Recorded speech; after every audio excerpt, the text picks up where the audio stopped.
Get Thee Behind Me 2020. Hey girl, welcome to the She Believed He Could podcast, a declaration encouraging women to believe again. Hebrews 11:1 says, faith is the confidence that what we hope for will actually happen. It gives us assurance about things we cannot see. So join me, your host, as I open up about my faith to believe in marriage, motherhood, sisterhood, and so much more. Let's start the show. Hello, and welcome back to She Believed He Could podcast. Happy New Year. Happy 2021.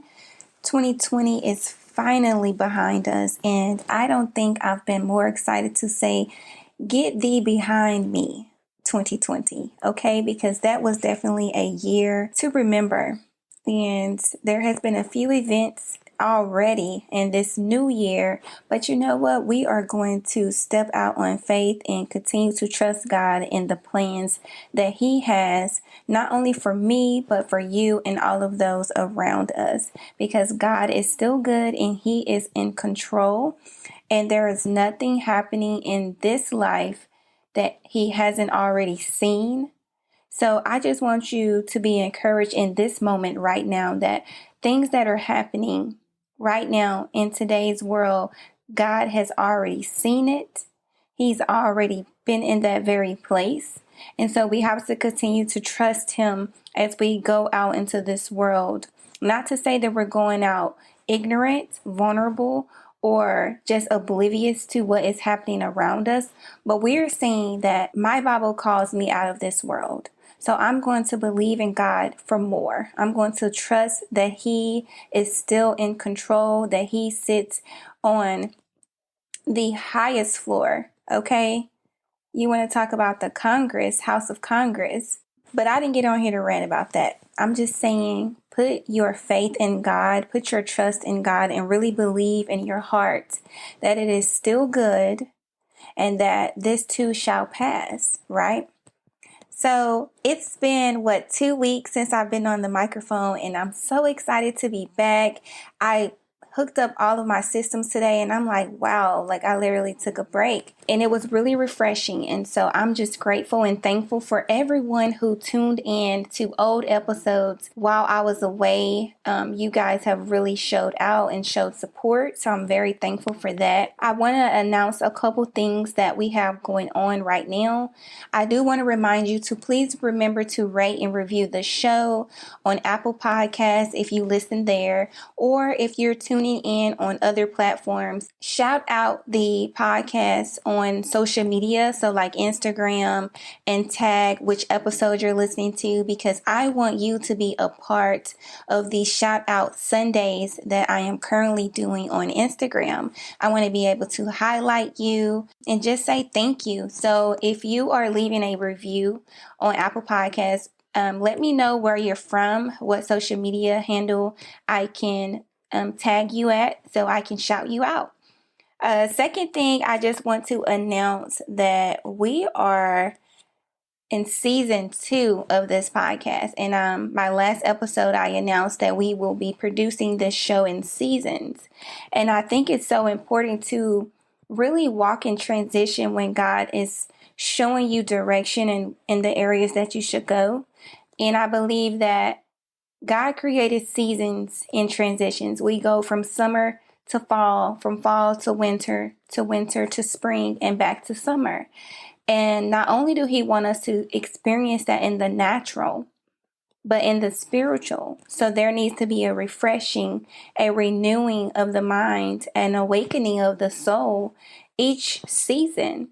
So last season will not look like this season, and this season will not look like the next season.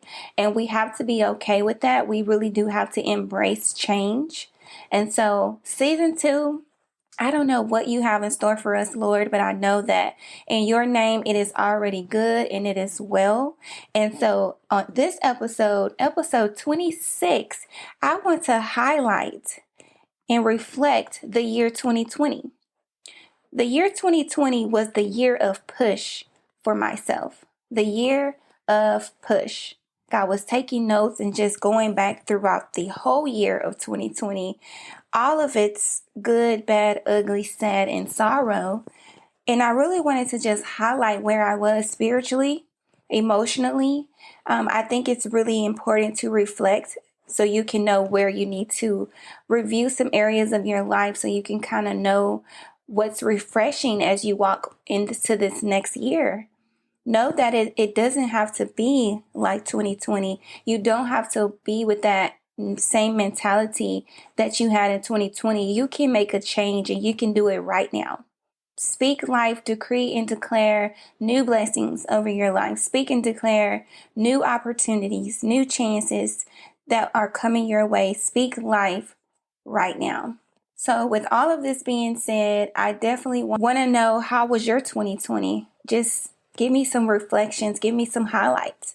And the way you can do this is definitely let's communicate on Instagram. Let's communicate via Facebook if you're over there. Some kind of way, make sure that I get it. Or you can personally email at heygirl@shebelievehecould.org. I would love to hear your reflections for the year 2020. Okay, so let's see. Let's start obviously at the top of the year in 2020. And I went into the new year, honestly, screaming in silence.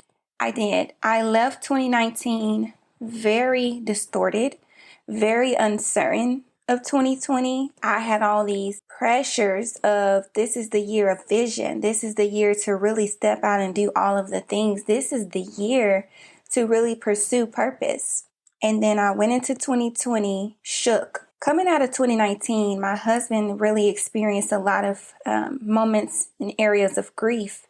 The holidays was very difficult for him, and so it really caused like this disconnect in our marriage. And so it's like we were just walking in silence around and with one another, and we have children, and so that caused, dysfunction in the house. And so going into 2020, I was journaling a lot. I was praying out to God in my journal. I was sitting at his feet each and every day, finding those places of solitude so that I can be reassured and affirmed that God is good and he's still in control, no matter what this looks like. But I have to admit, I was very unsure of where we were going and where we were headed. So that was the top of my year. I remember meeting my god sister at Prayer Mountain here in Dallas, Texas. And when we embraced each other, we literally was in tears because we both had been walking in silence, screaming in silence on the inside and not real sure how to express that, and we once realized that you can take your emotion to God. He can handle the very things that you keep quiet about, that you shut your mouth on. God already knows and he already hears. But because you're not verbally making that known in the flesh, in the spiritual realm of things, that's what really tears us up inside, because we withhold information, we withhold emotions that God already knows and that he can truly handle. So we need to be able to trust him with that, right? So moving into February, I had planned this little trip with my girl gang. Shout out to y'all, Erica, Camille, and my god sister Felicia. These are my accountability partners. These are my sisters. These are my friends. And we planned a trip to Transformation Church at their grand opening in Tulsa, Oklahoma. I mean, we were fasting that week. We were believing in God for such a word. We went down there for an overnight trip so that we can be in the house when they opened. And it was such an amazing time. Pastor Mike Todd really, man, he is a man that what you see online is how he is in person. The worship, oh my gosh. Oh my gosh. If you don't know by now, I am a worshiper at heart. And so worship was enough. But then the word was an overflow of the worship. And just the experience of being in a place, in a room full of people that are just vulnerable for the Lord. Have you ever been so vulnerable for the Lord? You're just pouring out in worship. You're crying. Snot, tears, everything. And when the word comes, you're taking notes, you're burning that paper up. from all the notes, and you're trying to really, take everything in that moment.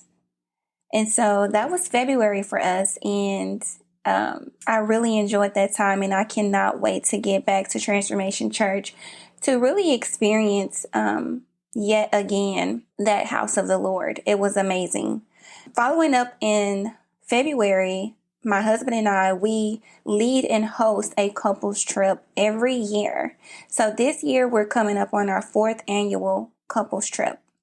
So we've been to Las Vegas, we've been to Denver, Colorado, and we've took a cruise to Cozumel, Mexico. And this year we will be going to Gatlinburg, Tennessee, to the Smoky Mountains.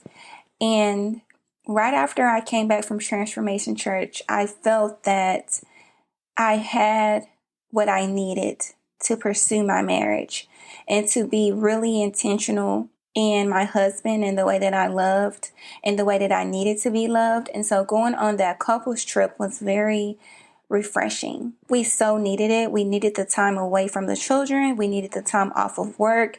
And we needed to be around other couples who were exempling themselves in such a way that you kind of cherish what you had, or what you have rather.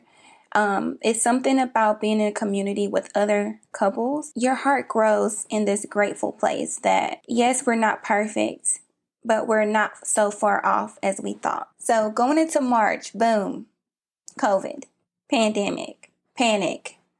I mean, it was crazy. I remember being at work on a Wednesday and they were talking about possibly working from home in the coming weeks due to what was happening in the world. And by that Friday, they were handing out computers, they were handing out laptops, servers, and was sending us home to be safe in our homes until further notice. I mean, it was in a matter of a couple days.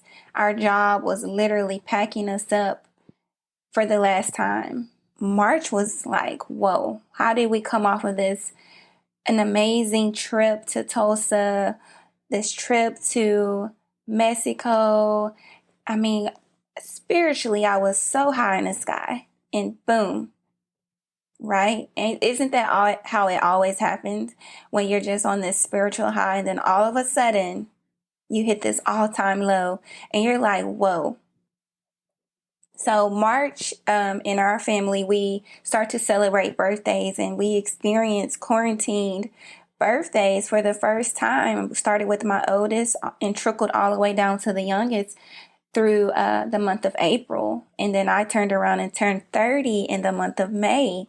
And so it was very interesting to sit the children down to really communicate and educate what was happening around us, and why we had to stay home, and why there couldn't be birthday parties, and why we couldn't go out to celebrate, right? There was a very crucial time to really educate the children and really inform them of what was happening without panic, without making them wonder or worry about the things that they had no control in, but things that children shouldn't have to think about. And so coming through the spring, although we were shut in and shut out from the world and the society that we know, it was a good time to be with family and just bond and really cultivate, areas of that ground that you thought was dead or you thought was lost. Really focusing on what matters and really putting your heart into things that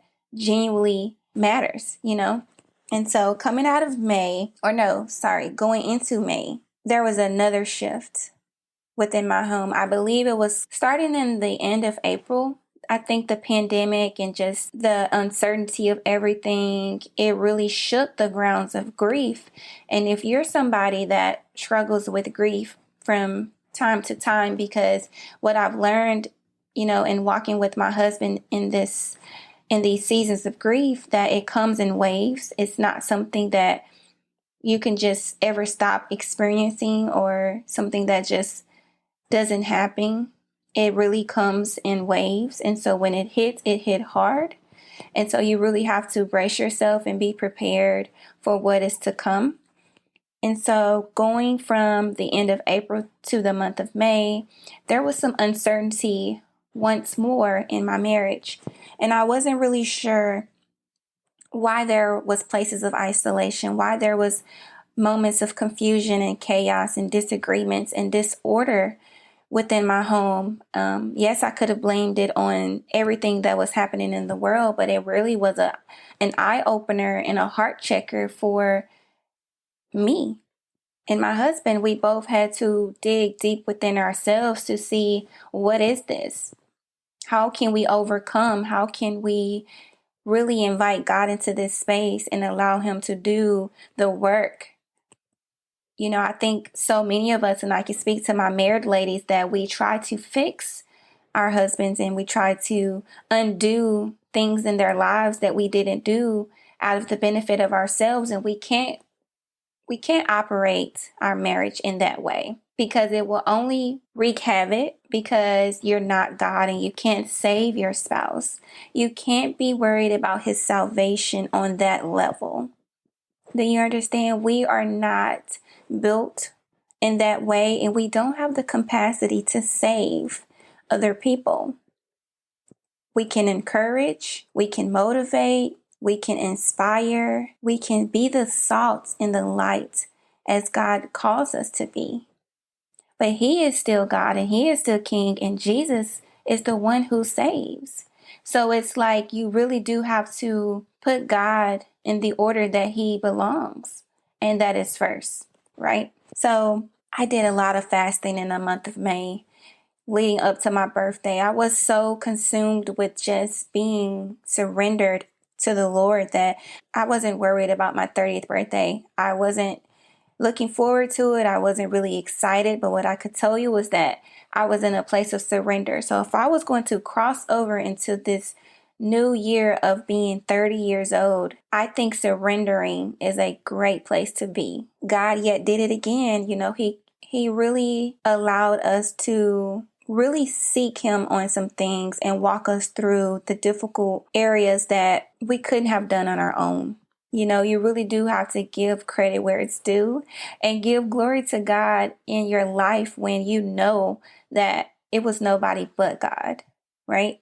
So the month of May was good and bad, but it was definitely something to take with you and learn. And if you can inspire others and motivate other people through your story and through your testimony, that is why we go through the test, for you to, you know, open your mouth and share it with others and really, you know, encourage them that they too can come out of that. And so you kind of have like some resources and tools that could help them, not save them, but help them, right? So I think it's really important that you look at the things that you go through as testaments to how you can help someone else. I mean, although they may not be in your very place, but knowing that this is some of the things that I've did to overcome, I think it's a great starting place. So from the month of May going into June, I literally was pushed into purpose. I believe seeking God, you know, in the month of May concerning my marriage, concerning my family, the uncertainty of the world. I was heavy in prayer, just asking God to reveal to me all of the things that he was needing me to put out and get out into this world. He was highlighting many of my gifts, my creativity, the things that I had on my heart. And so he pushed me into purpose. I don't think I would have just walked into it on my own. I don't think I would have acknowledged that I was ready, because I asked God specifically, you know, show me someone in the Bible, because obviously I want to go to you and stand on your word. Show me somebody in the Bible who was disobedient, someone who was procrastinating in their purpose, right? I think I said procrastinating, and then God showed me disobedience. And that's where he sat me down in the book of Jonah. And God was revealing to me the uncertainty that Jonah had in the power of God. We can't control the end result of what God is going to do. And we do that, and we try to do that by not doing the very things that he has called us to do. If you're really uncertain of the plans that God has for you, then you're not going to step out in purpose. You're not going to pursue the things that He has for you because of the uncertainty of how it can go, where it can go, how big it can get. Okay. 2020 was something that you really had to believe God for the impact. Big, small, little, it didn't matter. But just believing in Him for impact, right? And so being pushed into purpose really highlighted my disobedience. I was afraid of what God could do. He didn't shame me with that. He didn't make me feel small. He really asked me one question. And that was, why are you believing in me for such little impact? And it was a very sincere moment. It was a very soft question in the spirit to where, wow, I am believing in you, Lord, for such little impact. I would be so satisfied with 10 listeners on the podcast. I would be so happy with 50 people following on Instagram. That is so good, Lord. I will be A-okay. But when you're really standing in His word and you're really believing Him for impact, you have to know that God will do the ultimate. Like God will do what eyes haven't seen and ears haven't heard. So if you're believing in Him for the 10 listeners and the 50 people on Instagram, you already see that, you hear that, and you know that can happen. God is going to move in your life where you know it was God. Like the impact is going to be nothing but glory in your life. And so believing in Him for such little impact is definitely a heart checker. I started She Believed He Could podcast in June. June was the month where I stepped out and I was like, no more disobedience. I'm going to speak truth. I'm going to declare and decree some things in my life. And I'm going to jump on this microphone and I'm going to record myself standing in the gap. I'm going to record myself being consistent in the Lord and doing what I said I was going to do. It wasn't about, oh, how many people are going to listen? Oh, I want my podcast streamed on all platforms. No, it really started off as me stepping up and saying, okay, God, do the work in me and everything else will come. I just pray that I would be consistent and a woman of my word in this and with you. And so that's where this podcast started. It started on the ground of declaration. It started on the ground of consistency. It started on the ground of truth, because truth was, I didn't believe in me enough to do this, but I believe in God so much that I know that it's been nothing but Him, and that this podcast exists because of God. True love and faith in me as a person, as daughter. And so that's how this all began. And so going into the summer, I was on this podcast weekly and not real sure of if what I was saying was valued or hitting someone in a way that I wanted God to really move in their life. But God was showing me we're not looking at the outside.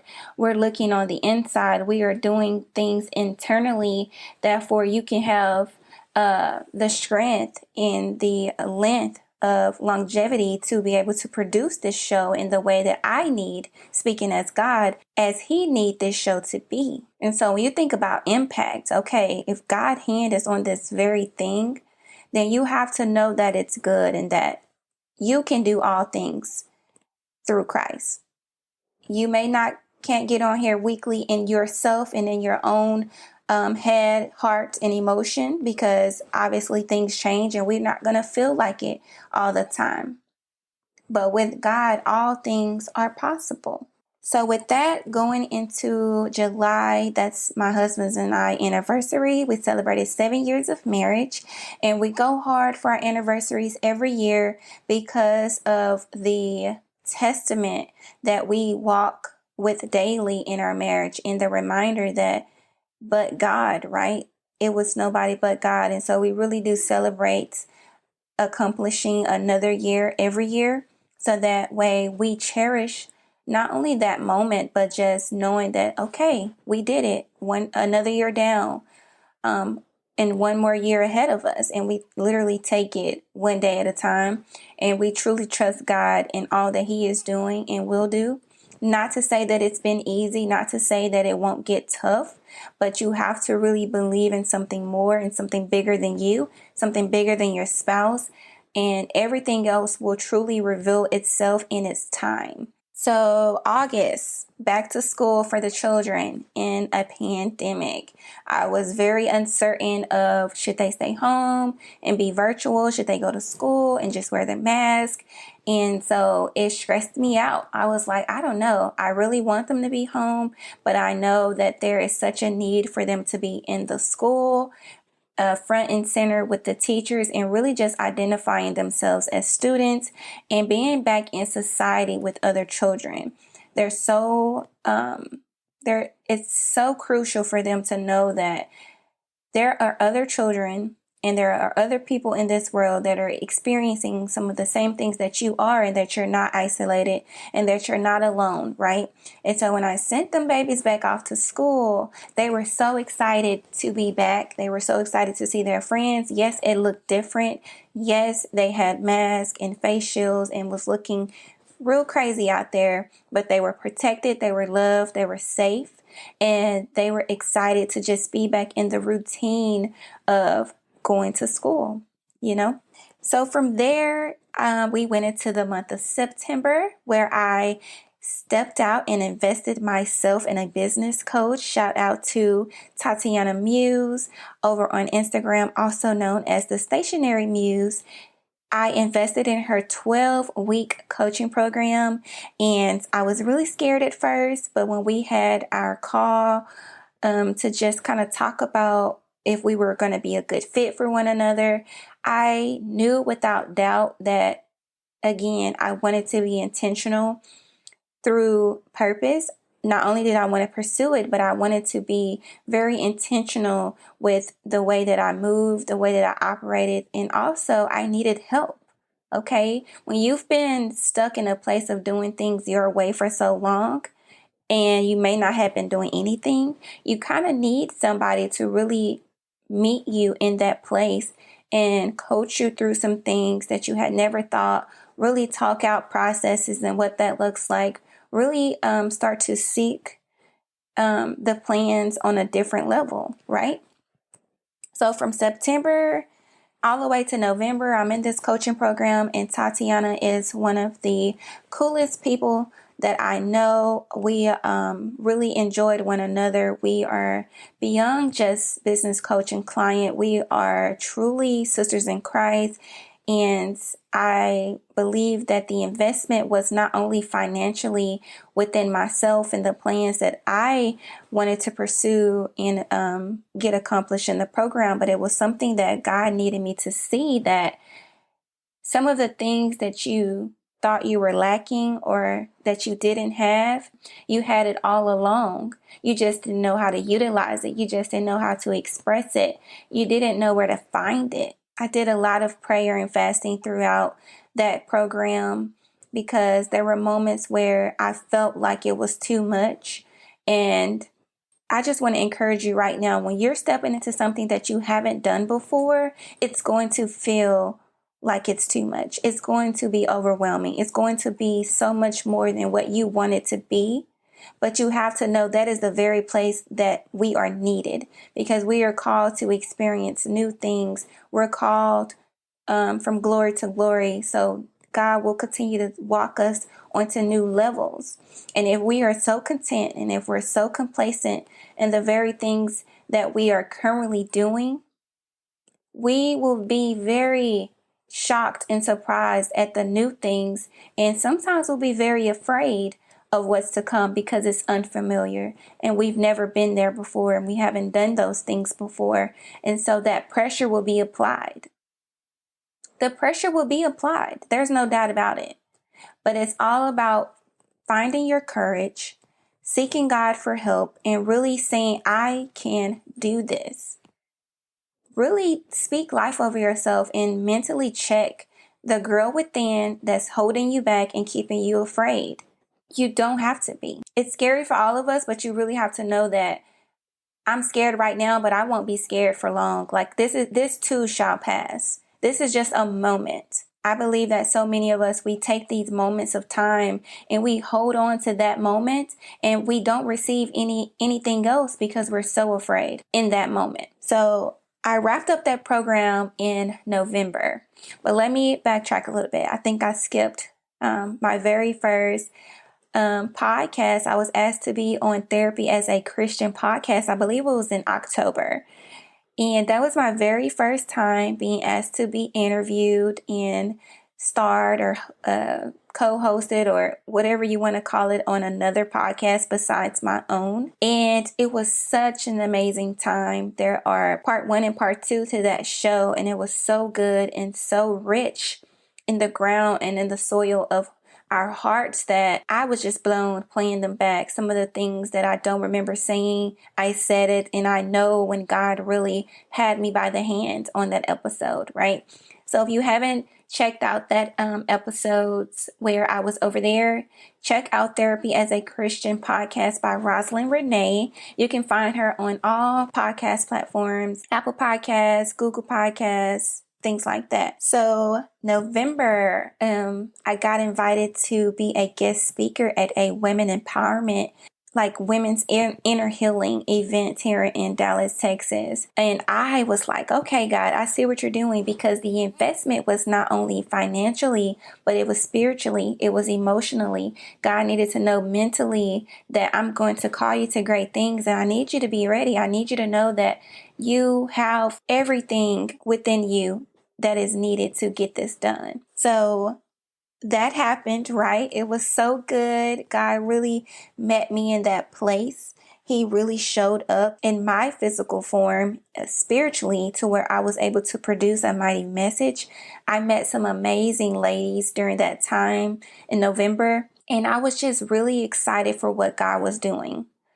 Giving him back all the glory and all the praise. So ending out the month of December, the last month of 2020, I was again another guest speaker at a virtual vision board party hosted by the Stationary Muse, aka my business coach. It was such a great time. Although we were virtual, and of course we were looking at one another through a computer screen or a phone, it didn't matter. God truly had his way, and it was such a good time. I love being around other women who are not only seeking God for their own promises and seeking him for, their own ground, believing in him for all of the things, right? But really just being around women who are truly chasing after God's own heart. And whatever that looks like, whatever your race looks like, whatever your run looks like, if your form is perfect and neat, sloppy and miserable, if you're slow jogging, if you are speed walking, if you're sprinting, if you're just really striding because you know that it's going to take a little minute to get where you need to be, whatever your race looks like, know that it is still a race, and that chasing after God's own heart does not come without momentum. And so I just want to pray right now that whatever that momentum you have for the Lord, that you really rev it up, and you go after God with all of you in this new year of 2021, that 2020 is behind us, and you have to be encouraged and know that the enemy does not know the plans that God has for you in this year, but he do know where God has taken you in the last year, and the places that you almost made it, but you didn't quite go, or the places of fear, uncertainty, doubt. He knows those things, and he will try to keep you captive in that very place. He will try to keep you in the year 2020, but you have to speak right now that this new year will be your best year. Decree and declare that right now, that the enemy is behind you and he is under your feet, and God is walking with you and for you in all the places that you'll go. So my word for 2021 is flourish. I want to thrive in all the places that I'll go this year, near, far, east, west, south, north. It does not matter. I want to thrive in those places. I don't want to just live in existence in this year like we did in 2020. We just survived 2020. No, I want to really thrive and flourish in the things that God has already put my name on the paper. He's already put me in the room in those places. So I want to flourish everywhere I go. I want to know that He is good and He is still in control. And this year is another year. It doesn't have to be new year, new you, or whatever that looks like, but you can truly stand in God is the same God. New year, same God. Okay. So He can do more. He can do so much in your life that 2021 isn't even prepared for, right? So I just want to end this on a good note that we are definitely going to see this thing through. We're going to be encouraged. We're going to really walk 2021 out in a community of women. And I'm so excited to actually start to implement and apply the things that not only that I speak about on this podcast, but some of the things that we can tangibly do together, whether that's Zoom, Facebook Live, I don't know, but I definitely want to see your face. I want to know your name. It's so crucial in prayer to call out the name of people and the very things that they're going through. So just know that this show is going to be so much more than just a show. So if you're needing prayer, if you're needing community, if you're needing women empowerment and like-minded individuals to not only encourage you and push you into the things that God has for you, but to really hold your hand and hold you accountable, She Believed He Could is a declaration. We are believing in the promises of God, despite the pain points, despite the problematic areas that seems to keep arising. We are believing in a higher power, and we're believing in God for so much more than what we have seen and what we have been through and the things that we see right now. So until next time, girlfriend, holla.